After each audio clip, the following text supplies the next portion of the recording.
I'm an intern for the Plant Functional Genomics group here at JGI, and I'm here through the SULI program, which is run by the Department of Energy.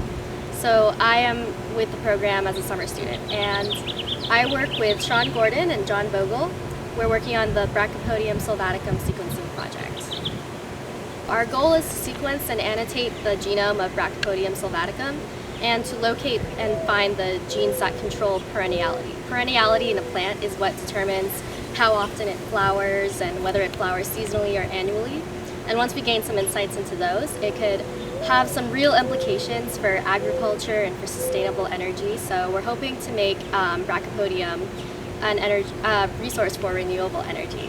And it's essentially a variant of switchgrass, which is what we are trying to achieve as a successful biomass crop. Most of my time is spent in lab. I'd say a good 70% of my time is in lab. And right now I am optimizing a protocol to isolate microspores, which contain the DNA for Brachypodium.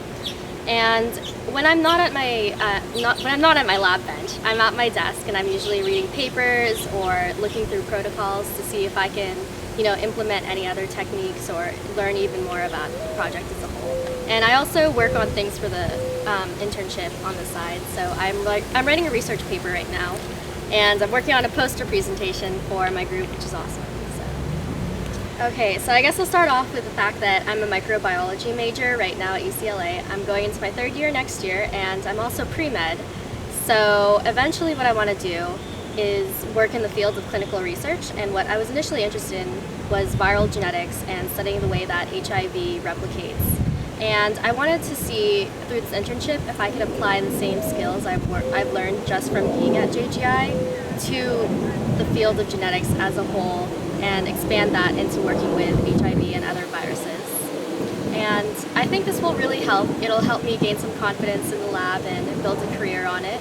It'll give me something to talk about when I apply to any future jobs in the medical field. And I think as a whole, genomics is very applicable. It's definitely a field that will expand and grow in the future. So I think it's a real scientific frontier, and I'm excited to be part of it.